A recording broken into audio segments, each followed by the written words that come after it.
हरे कृष्णा। सभी वैष्णव भक्तों के चरणों में दंडवत प्रणाम। आज की जो हमारी कथा है वो है सती द्रौपदी।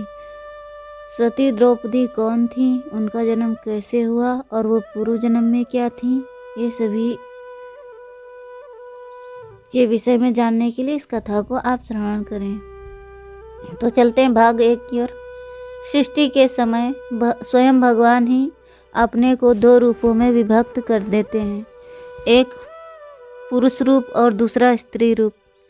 जगत की जितनी वस्तुएं हैं वे सब इन्हीं 2 रूपों में स्थित हैं। भगवान के लिए दोनों ही अपने हैं। उनकी सृष्टि में स्त्री और पुरुषों में कोई भेदभाव नहीं। स्थिति के समय जगत की रक्षा, दीक्षा, धर्म संस्थान संस्थापना और अधर्म नाश के लिए जैसे भगवान के अवतार होते हैं वैसे ही महापुरुषों के भी होते हैं, जैसे युधिष्ठिर, अर्जुन आदि अनेकों महापुरुष भगवान की इच्छा पूर्ण करने के लिए अवतीर्ण होते हैं। वैसे ही अनेकों देवियाँ थीं, अवतीर्ण हुआ करती हैं। आर्य जाति में समय समय पर ऐसी देवियाँ हुई हैं जिन्होंने किसी भी दृष्टि से जगत का हित पुरुषों की अपेक्षा कम नहीं किया है। उनके कारण भारत भूमि का गौरव बढ़ा है और वे प्रायः स्मरणीय हो गई हैं। आज भी उनके चरणों की धूल सिर पर लगाकर जगत के सभी स्त्री पुरुष अपने को धन्य बना सकते हैं। आर्य जाति की ऐसी रमणियों में द्रौपदी का स्थान सबसे ऊंचा ही है। द्रौपदी मूर्तिमान शक्ति हैं। उनमें ओज और विनय का अद्भुत सम्मिश्रण है। आत्मसम्मान और सेवा का दुर्लभ संयोग है। प्रेम और व्यवहार कुशलता उनमें एक साथ निवास करती है। वे सबको प्रसन्न रखना जानती हैं, सबके हृदय में उत्साह और स्फूर्ति भरना जानती हैं, विरोधियों की एक एक चाल पहचानती हैं, स्वयं अनेकों प्रकार के संकट सहकर दूसरों को सुख देती हैं। वे अपने पतियों पर अनन्य श्रद्धा, अनन्य प्रेम और अनन्य भाव रखती हैं। साथ ही भगवान श्री कृष्ण के प्रति अविचल श्रद्धा, परम प्रेम और परा भक्ति के जो भाव उनके हृदय में हैं, वे किसी भी ऊंचे से ऊंचे भक्त के लिए आदर्श हैं। यही उनकी सबसे बड़ी विशेषता है। यहाँ हमें उन्हीं का पुण्य दर्शन करना है। द्वापर युग के अंत में पंजाब की राजधानी काम्पिल्य या छत्रवत नगरी थी। काम्पिल्य नगर आजकल उत्तर प्रदेश के फर्रुखाबाद जिले में फतेहगढ़ में 28 मील पूर्वोत्तर कोण पर है। उन दिनों इस राज्य के स्वामी महाराज प्रस्तक के पुत्र द्रुपद थे। वे वेद शास्त्र, इतिहास, पुराण और आधुनिक वेद पुराण और धनुर्वेद के अच्छे विद्वान थे। वे युवक थे, शक्तिशाली थे और उनके मन में बड़ा आत्मसम्मान था। एक क्षत्रिय में स्वभावतः जितने गुण होते हैं वे सब द्रुपद में विद्यमान थे। एक दिन सभा लगी हुई थी। महाराज के सामंत और दरबारी वहाँ उपस्थित थे। उसी समय द्रोणाचार्य परशुराम से सब अस्त्र शस्त्र प्राप्त करके वहाँ पहुँचे। उन्होंने महाराज द्रुपद के साथ विद्या अध्ययन किया था। विद्यार्थी जीवन में दोनों की बड़ी मित्रता थी। द्रोणाचार्य के आने पर राजा द्रुपद ने उनका कोई विशेष सत्कार नहीं किया। द्रोणाचार्य ने सोचा शायद द्रुपद ने मुझे पहचाना ना हो। उन्होंने कहा, राजन, क्या आपने मुझे पहचाना नहीं? मैं आपका सखा द्रोण हूँ। द्रुपद ने कुछ उपेक्षा से स्वर में कहा, ब्राह्मण जो क्षत्रिय नहीं वह क्षत्रिय का, जो रथी नहीं वह रथी का, और जो राजा नहीं वह राजा का सखा नहीं हो सकता। अब पहले की बात याद करना व्यर्थ है। द्रोणाचार्य को इस अपमान से बड़ा दुख हुआ। वे उल्टे पांव लौट गए।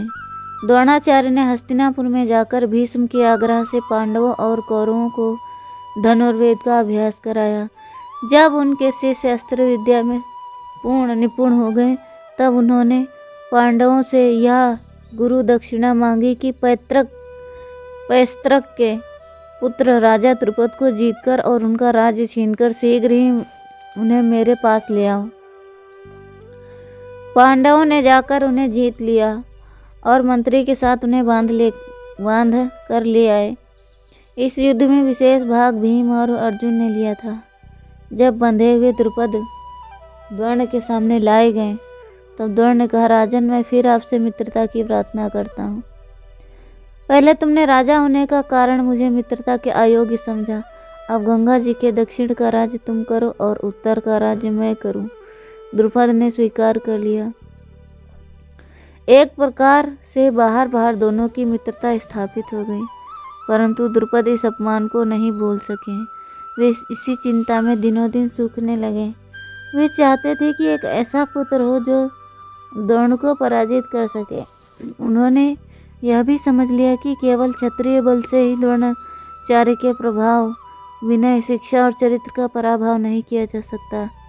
अब वे ब्राह्मणों की सहायता से मंत्र द्वारा एक ऐसे पुत्र को प्राप्त करने की चेष्टा में लगे जो द्रोण को मार सके।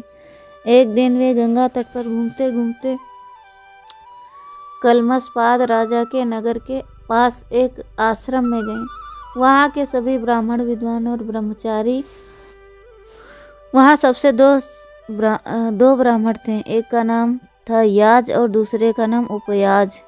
उन दोनों में भी उपयाज अधिक तेजस्वी थे। राजा द्रुपद उन्हीं की सेवा करने लगे।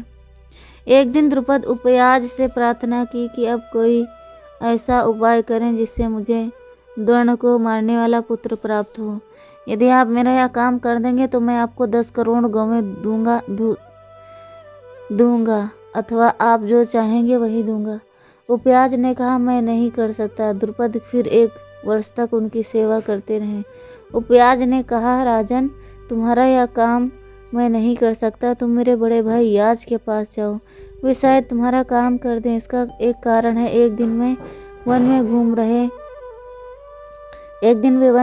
रहे थे। जमीन पर एक फल पड़ा हुआ था। उन्होंने उसे उठा लिया। उन्हें यह मालूम नहीं था कि वहाँ की भूमि पवित्र थी या पवित्र। मैं उनके पीछे पीछे जा रहा था। मैं उनका यह अनुचित काम अपनी आंखों से देखा। इसी से मैं समझा कि वे दोषयुक्त वस्तु के ग्रहण में भी नहीं हिचकेंगे।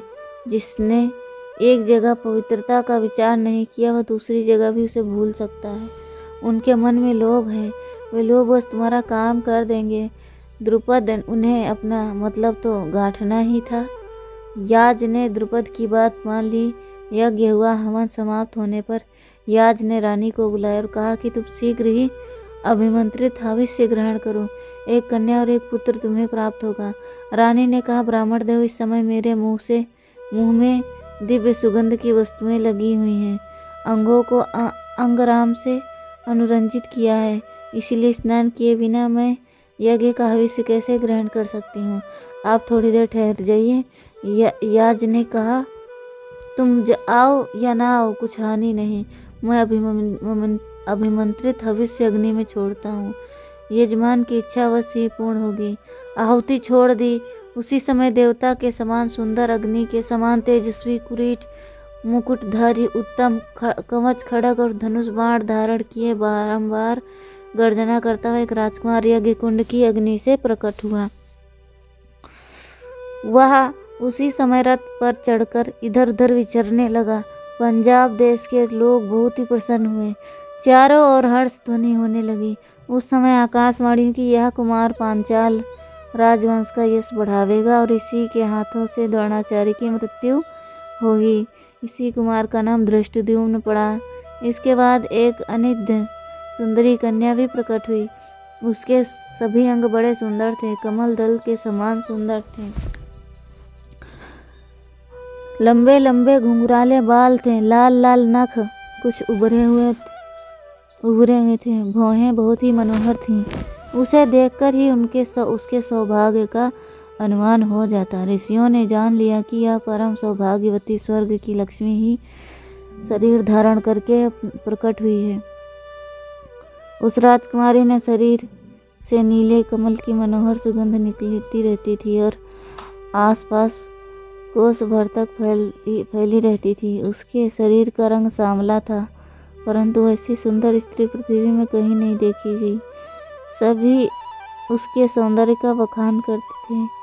उसके प्रकट होने पर आकाशवाणी हुई कि यह स्त्री रत्न कृष्णा क्षत्रिय वंश के नाश का कारण बनेगी, इसीलिए इसकी सृष्टि हुई है। समय आने पर इसके द्वारा देवताओं गण का कार्य सिद्ध होगा। देवताओं के लिए हितकर है और दैत्यों के लिए भयानक होगी। कौरवों के लिए यह बड़ी भय देने वाली होगी। आकाशवाणी सुनकर चारों ओर जय जयकार होने लगी। वहाँ के लोग हर्ष के मारे इतना अधिक उछलने कूदने लगे कि मालूम हुआ पृथ्वी हिल जाएगी। जब रानी ने देखा कि मेरे बिना ही यज्ञ कुंड से कुमार और कुमारी उत्पन्न हो गए तो वह याज की शरण में आई। उसने प्रार्थना की, भगवान मैं आपसे प्रार्थना करती हूँ कि ये दोनों बच्चे मुझे ही अपनी माता समझें। याज ने राजा की प्रसन्नता के लिए कह दिया, अच्छा ऐसा ही होगा। ऐसा ही हुआ भी वैसा ही। उस कुमारी का नाम सांवला रंग होने के कारण कृष्णा पड़ा। द्रुपद की पुत्री होने के कारण द्रौपदी हुआ। यज्ञ की वेदी से उत्पन्न होने के कारण याज्ञसेनी हुआ, अथवा द्रुपद का एक नाम यज्ञसेन था, इसलिए भी द्रौपदी याज्ञसेनी कहते थे। द्रौपदी में जन्म से ही अनेक दिव्य गुण थे। उसके स्वभाव ही देवी संपत्तियां निवास करती थी। वह माता पिता की सेवा करती, गुरुजनों का सम्मान करती, बिना अवसर के व्यर्थ न बोलती, जो बोलती खूब समझ कर बोलती, समय को पहचानती, नीति का ज्ञान रखती और अनेक दास दासियों के रहने पर भी अपना सब काम स्वयं ही कर लेती। द्रौपदी से सभी प्रसन्न रहते, उससे सभी प्रेम करते थे। वह सभी की लाडली थी। द्रौपदी का श्याम सुंदर शरीर देखकर द्रुपद को अर्जुन की याद आ जाया करती थी। द्रुपद ने अर्जुन को युद्ध में देखा था। द्रोण की प्रेरणा से अर्जुन ने द्रुपद पर विजय प्राप्त की थी, परंतु द्रुपद के मन में अर्जुन के प्रति कोई द्वेष नहीं था।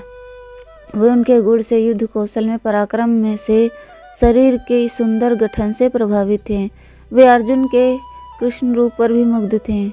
उनके मन में कई बार यह बात आती कि यदि कृष्णा द्रौपदी का विवाह अर्जुन से होता तो कितना अच्छा होता, परंतु वे इस बात से निराश थे। इसका कारण यह था कि उन दिनों यह बात चारों ओर फैल गई थी कि पांचों पांडवों वारणाव्रत के लाक्षागृह में जलकर मर गए। कोई यह बात भी कहे जाते थे कि पांडव अभी मरे नहीं हैं, वे कहीं ना कहीं हैं।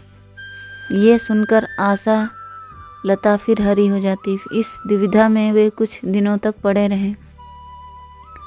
आखिर उन्होंने एक युक्ति ढूंढ निकाली। उन्होंने सोचा कि अपनी कन्या का स्वयंवर इस प्रकार करें कि वे स्वयं अर्जुन अथवा अर्जुन जैसे वीर ही मेरी कन्या को प्राप्त कर सकें।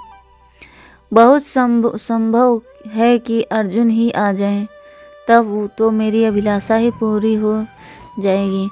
परंतु द्रुपद ने यह बात किसी और से नहीं कही। द्रुपद ने एक बहुत बड़ा ही ठोस धनुष बनवाया, जिसे उस सब कोई न झुका सके। एक कृत्रिम यंत्र बनवाया और उसे ऊपर टंगवा दिया। वह चक्राकार था और उसमें निरंतर घूमता रहता था। उस यंत्र के ऊपर एक मछली रखवा दी और यह घोषणा करवा दी कि जो भी धनुष पर प्रत्यंचा चढ़ाएगा और बाण के द्वारा चक्र के छिद्र से भीतर से उस मछली को भेद देगा, वही द्रौपदी को प्राप्त कर सकेगा। साथ ही यह शर्त भी रख दी कि निशाना लगाते समय मछली की ओर नहीं देखना होगा। नीचे पानी के कुंड में मछली की परछाई देखकर ही बाण चलाना होगा। स्वयंवर का दिन निश्चित हो गया। चारों ओर से राजा और राजकुमार आने लगे और द्रुपद अर्जुन की प्रतीक्षा करने लगे। तो हरे कृष्णा, आज हमारा प्रथम भाग यहीं समाप्त होता है। हम आपसे अगले अध्याय में मिलते हैं। हरे कृष्णा कृष्णा कृष्णा हरे हरे, हरे राम राम राम हरे हरे। श्री द्रौपदी महारानी की जय।